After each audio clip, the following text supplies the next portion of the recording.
नमस्कार, मैं हूं अंजू पंकज। खबरों की खबर में आपका स्वागत है।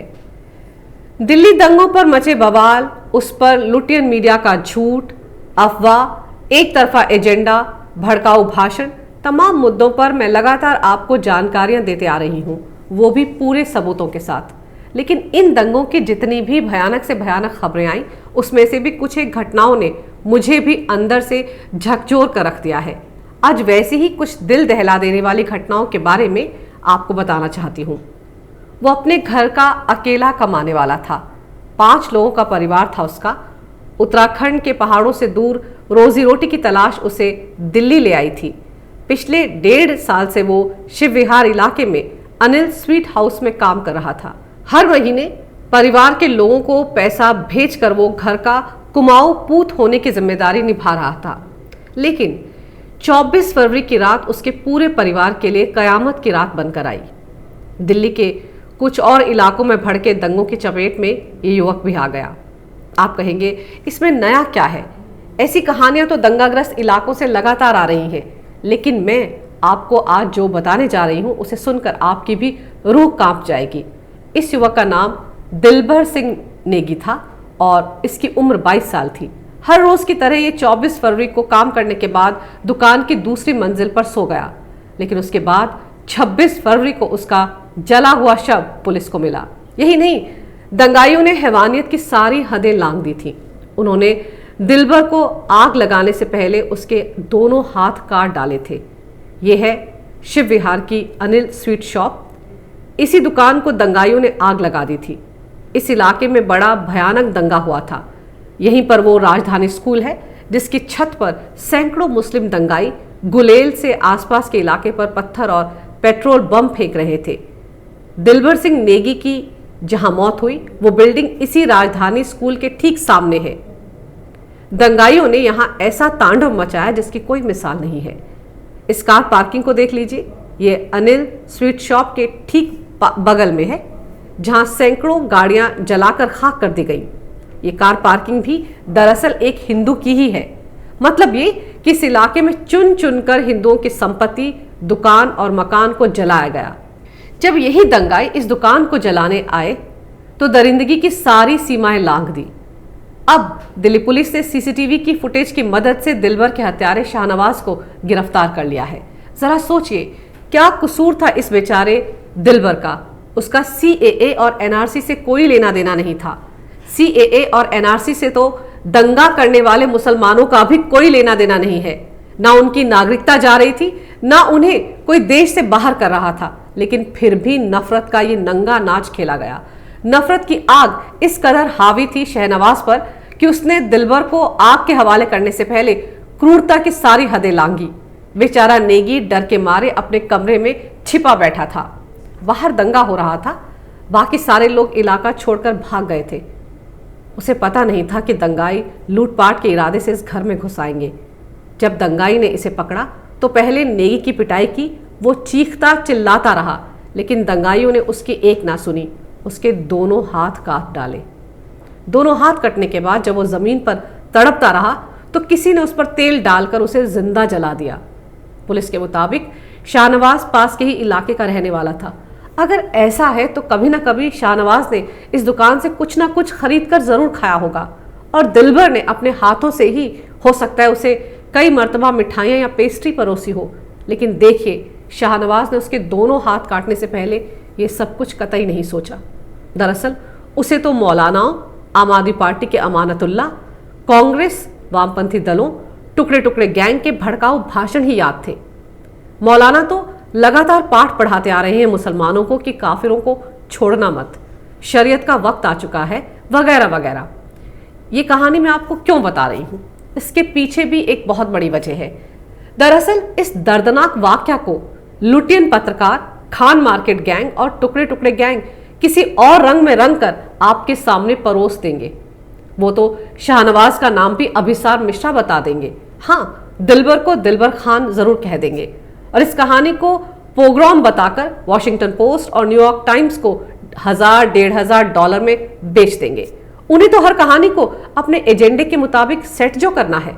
उनका तो एक ही मकसद है कि जैसे तैसे किसी भी कहानी को मुसलमानों के जेनोसाइड से जोड़कर अपनी दुकान चला लें। कांग्रेस के ऑल टाइम फेवरेट अध्यक्ष राहुल गांधी जाएंगे क्या अब दिलबर के परिवार से मिलने उत्तराखंड, या फिर इंदिरा जी की तरह देखने की कोशिश में लगी उनकी बहन प्रियंका वाड्रा क्या जाएंगी अब उत्तराखंड? वैसे तो ये दोनों मुसलमानों के घर जाने का कोई भी मौका नहीं छोड़ते, लेकिन हिंदू की मौत तो इनके एजेंडे में फिट नहीं बैठती। दिल्ली के इन दंगों की एक और घटना जिसने हैवानियत और क्रूरता की सारी हदें लांगी, उसके बारे में भी मैं आपको यहां बताऊंगी। याद है ना आईबी का अधिकारी अंकित शर्मा, कैसे आम आदमी पार्टी के पार्षद ताहिर हुसैन ने उसके साथ दरिंदगी की थी। उसके शव पर चाकुओं से 400 बार वार किए गए थे। ये सब बोलते बोलते मेरी जबान लड़खड़ा रही है। आप सोचिए कितने क्रूर हाथ होंगे वो, कितनी घटिया सोच होगी उन लोगों की, कितनी नफरत होगी उनके जहन में हिंदुओं के लिए, जिन्होंने इतनी बेरहमी से मारने के बाद अंकित के शव को नाले में फेंक दिया था। ना सिर्फ अंकित, उसके साथ 2 और युवकों के शव भी इसी नाले में मिले थे। एक लड़की का शव भी यहां से नग्न हालत में मिला था। कैसे ताहिर हुसैन की छत पर तेजाब बम, पेट्रोल बम, बड़े बड़े पत्थर आसपास के हिंदुओं के घरों पर फेंके जा रहे थे। आप सब ने इसको साबित करने वाले कई वीडियो देखे होंगे। वीडियो में खुद ताहिर नजर आ रहा है, लेकिन इसके बावजूद लुटियन मीडिया ने एक शब्द भी नहीं कहा इस घटना पर। कहते भी कैसे, उनके एजेंडे में तो ये कहानियां फिट बैठती ही नहीं। ऐसी सच्ची कहानियों के बदले तो वेस्टर्न मीडिया उन्हें $500 तो क्या $1 भी नहीं देगा। ये सच्ची कहानियां तो राणा अयूब, बरखा दत्त, राजदीप सरदेसाई, रवीश कुमार सरीखी लुटियन बिरादरी की लुटिया ही डुबो देंगी। तो वो तो ये सच आपको कभी दिखाएंगे ही नहीं।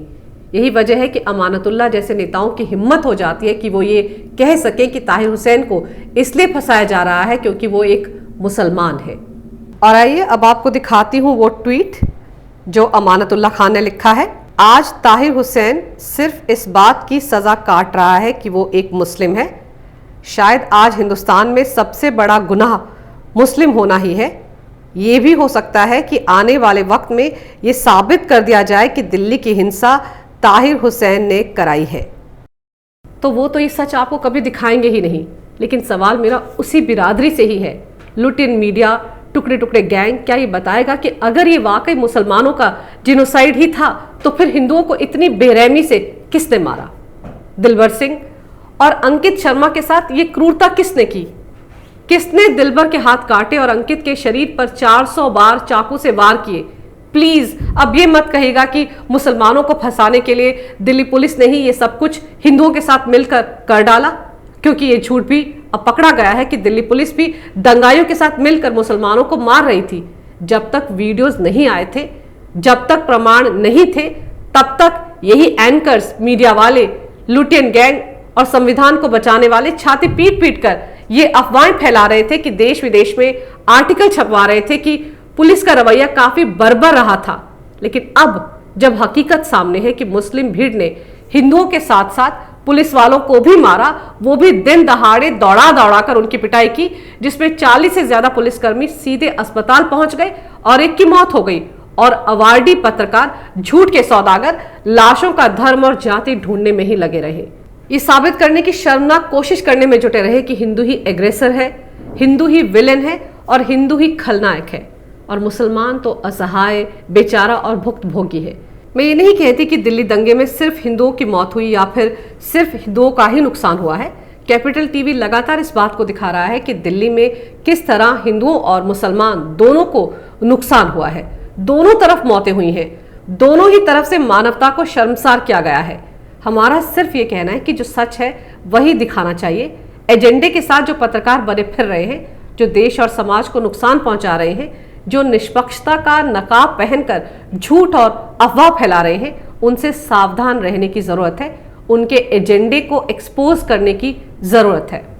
अगर आपको मेरा ये वीडियो अच्छा लगे तो कृपया इसे लाइक करें, शेयर करें और हमारे चैनल को सब्सक्राइब करें। देखते रहिए कैपिटल टीवी।